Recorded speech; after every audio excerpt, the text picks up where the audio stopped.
Movie के starting में हमें हमारी फीमेल लीड को दिखाया जाता है जो बता रही होती है कि मेरा नाम टोंगजी है। मैं एक सीनियर स्टूडेंट हूँ, यानी बहुत जल्द मैं ग्रेजुएट होने वाली हूँ। हाँ, मुझे किसी से ज़्यादा बात करना बिल्कुल भी पसंद नहीं है। मैं पूरे दिन क्लास में ही या फिर लाइब्रेरी में ही रहती हूँ, जहाँ की एक सीट मेरे लिए बहुत ही स्पेशल है, जिसकी वजह से मुझे रोज़ सुबह जल्दी लाइब्रेरी आना होता है। लेकिन ऐसा क्यों है ये मैं आपको बाद में बताऊँगी। बाय द वे, मेरी 3 रूममेट्स हैं, जिसमें से 2 हमेशा अपने कुछ ना कुछ कामों में बिजी रहती हैं, यानी मुझसे ज़्यादा बात नहीं करती। लेकिन सिर्फ एक है जो कि मेरी अच्छी दोस्त है, जिसका नाम है फैंग, जो एक अच्छी स्टूडेंट है और एक इन्फ्लुएंसर भी है एंड उसके सोशल मीडिया पर काफ़ी सारे फॉलोवर्स भी हैं। वैसे तो मैं एक एनिमल डॉक्टर बनना चाहती हूँ, लेकिन जब बात सर्जरी की आती है तो वह मुझसे नहीं हो पाता, जिस वजह से मैं परेशान रहती हूँ।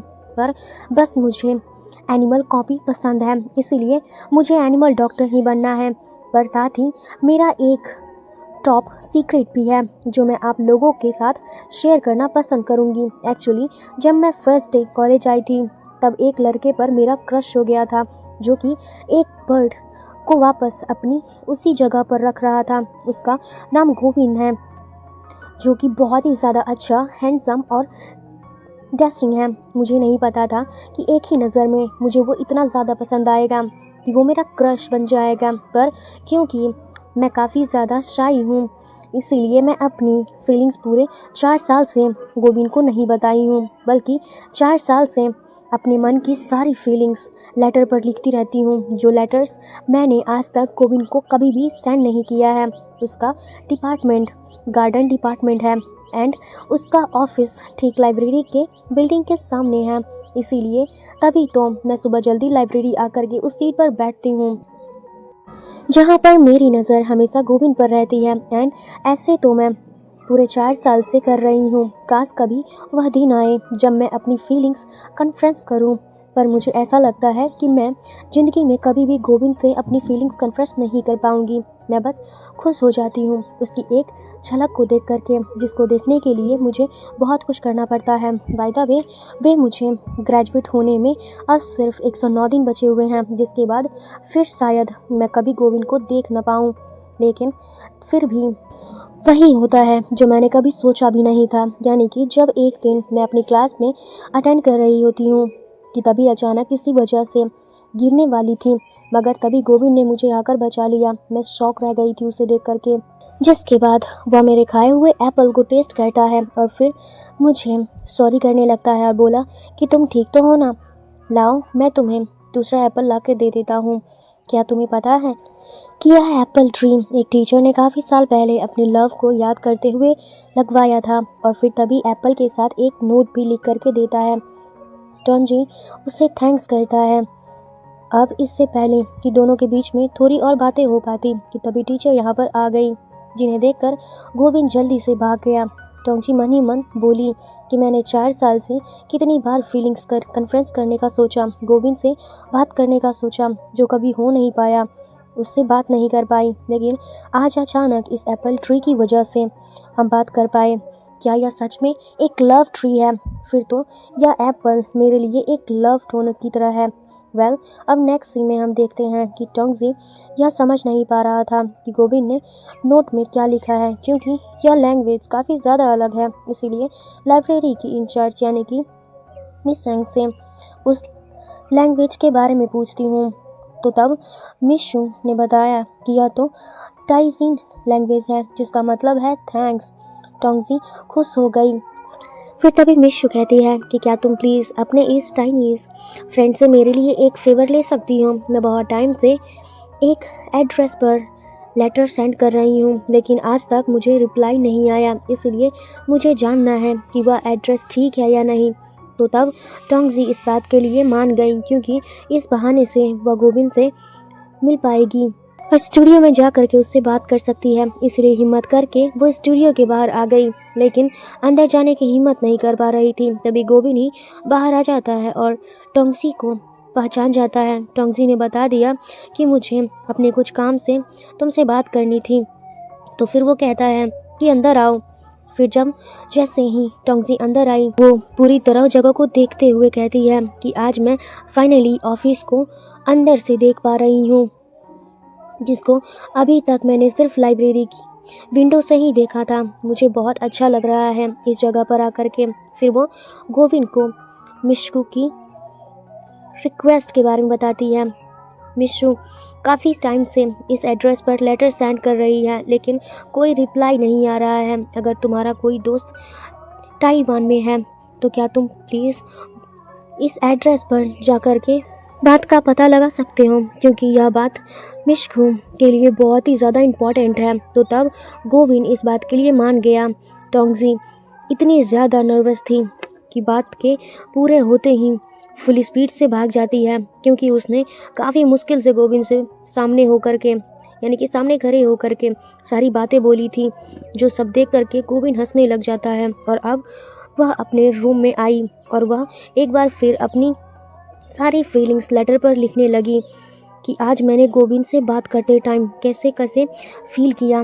साथ ही यह भी लिखती है कि यह मेरा 92 लेटर है, जिसको भी मैं गोविंद को सेंड नहीं करूँगी, बल्कि बस अपने पास रखूँगी, जो कि संभाल के रखूँगी। कि तभी टोंगसी की रूममेट आती है और बताती है कि मैं सैड हूँ, मेरा फिर से ब्रेकअप हो चुका है, लेकिन कम से कम मेरा सीन क्लियर तो रहता है। लेकिन तुम तो बस 4 साल से एक ही लड़के के लिए लेटर लिख रही हो और उन्हें सेंड भी नहीं करती हो। तो तब टोंगजी कहती है कि हाँ, मुझे ऐसे ही प्यार करना पसंद है, तुम मेरी छोड़ो। और फिर अपनी फ्रेंड को सोने के लिए कहने लगी।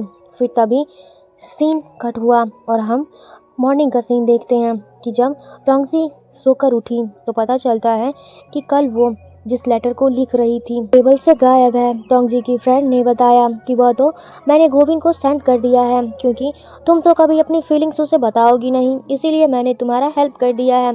तो तब यह बात जान करके टोंगजी इतना ज़्यादा परेशान हो जाती है कि वो जल्दी जल्दी गोविंद के पास जाने लगती है। और जब गोविंद के ऑफिस आई तो यहाँ पर उसको अपना लेटर दिखा, जो कि अभी तक गोविंद ने ओपन नहीं किया था। इसीलिए टोंगजी चुपके से लेटर को लेने वाली होती है, पर गोविंद उसको देख लेता है और फिर काफ़ी सारे क्वेश्चन करने लगता है कि आखिर मुझे यह लेटर सेंड करने के बाद और अब तुमको यह वापस क्यों चाहिए, आखिर ऐसा क्या है इसके अंदर। तो तब टोंगजी झूठ कह देती है कि एक्चुअली यह लेटर मैंने तुम्हारे लिए नहीं, बल्कि अपनी बेस्ट फ्रेंड चुन के लिए लिखा था, जिसको मैं पसंद करती हूँ। इसके बाद तो गोविंद काफ़ी ज़्यादा हैरान हो जाता है और कहता है, अच्छा ऐसा बात है, तो तुम मेरे बेस्ट फ्रेंड चुन को पसंद करती हो, ठीक है चलो, तो फिर अब मैं तुम्हारी हेल्प करूँगा तुम्हारी लव स्टोरी को कंप्लीट करने में। तो तब टोंगजी बस शांत खड़ी हो जाती है, क्योंकि उसने बात संभालने के चक्कर में और भी ज़्यादा रायता फैला दिया था। बाय द वे वो मौका भी देख करके लेटर लेकर यहाँ से भाग गई और बाहर आकर भी काफ़ी ज़्यादा परेशान होने लगी कि अब मैं गोविंद के फ्रेंड चुन को फेस कैसे करूँगी। फिर दिखाया जाता है और अब जब भी कभी गोविंद टोंगजी को उसके बेस्ट फ्रेंड के साथ दिखता था तो तब वह दोनों से बच कर रहती थी, और जब वह अपनी फ्रेंड के साथ थी तो तब भी सामने से इन दोनों को आता देख करके यहाँ से भाग जाती है।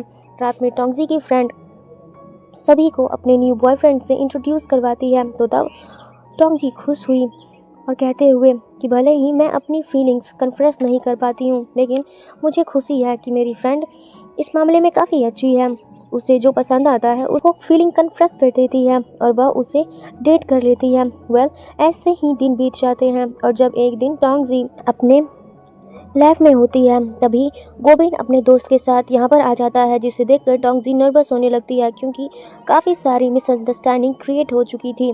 बाय द वे यह दोनों यहाँ पर एक सीक्रेट को दिखाने के लिए लाए होते हैं, लेकिन फिर बाद में गोविंद टोंगजी को रात को साथ में मूवी देखने के लिए पूछता है, जहाँ यह तीनों जाएंगे। एक्चुअली वह ऐसा इसलिए कर रहा था ताकि चिन्हू और टोंगजी एक दूसरे के क्लोज आ सकें, लेकिन शाम हो जाती है एंड टोंगजी मूवी देखने नहीं जाती। तो तब फैंग टोंगजी को समझाती है कि भले ही अभी गोविंद सिचुएशन को गलत समझ रहा है, लेकिन तुम तब भी मूवी देखने जाओ ताकि तुम ज़्यादा से ज़्यादा टाइम गोविंद के साथ स्पेंड कर सको, उसकी अच्छी दोस्त बन जाओ। तो तब टोंगजी मान जाती है और फिर अब हम उसको चुन और गोविंद के साथ थिएटर में देखते हैं। टोंगजी का मूड वैसे तो ठीक था, क्योंकि वह गोविंद के साथ जो थी मूवी देख रही थी, लेकिन जब जैसे उसने आगे वाली सीट पर जो एक लड़का अपनी गर्लफ्रेंड के साथ रोमांस कर रहा था। वह और कोई नहीं बल्कि उसकी फ्रेंड फैंग का न्यू बॉयफ्रेंड है। इसीलिए वह तभी उस लड़के का पीछा करने लगी। वह बार में आ गई जहां वह काफ़ी सारी लड़कियों और लड़कों के बीच में फंस जाती है, जो सब बुरी तरीके से ड्रंक थे और टोंगजी को जाने नहीं दे रहे थे।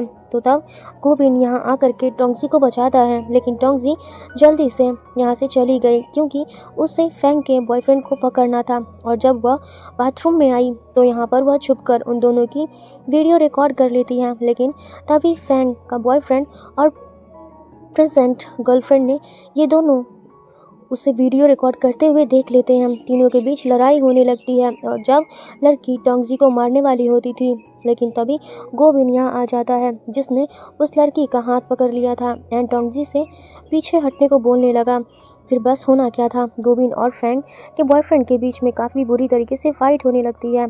तो वहीं टोंगजी की उस लड़की से काफ़ी बुरी तरीके से फाइट हो रही थी। चारों एक दूसरे को मारते जाते हैं, लेकिन जब जैसे ही चुन यहाँ पर आए अपने दोस्त की मदद करने लगी, लेकिन तभी गार्ड्स भी यहाँ पर आ गए, जिस वजह से इन सभी को भागना पड़ा और यह तीनों गोविन के ऑफिस में आ गए, जहाँ टोंगजी गोविन की इंजरीज पर मेडिसिन लगा रही थी। लेकिन जब गोविन भी टोंगजी की चोट पर मेडिसिन लगा रहा था तो तब टोंगजी काफ़ी ज़्यादा नर्वस हो जा रही थी, क्योंकि यह दोनों एक दूसरे के काफ़ी ज़्यादा क्लोज थे, लेकिन फिर तभी एक दूसरे से दूर हो जाते हैं। नेक्स्ट डे टोंगजी परेशान है कि अब मैं फैंग को कैसे उसके बॉयफ्रेंड की वीडियो सेंड करूं, मतलब उसे अजीब लगेगा मुझे उसके बॉयफ्रेंड के बारे में ऐसा कुछ भी पता चला है।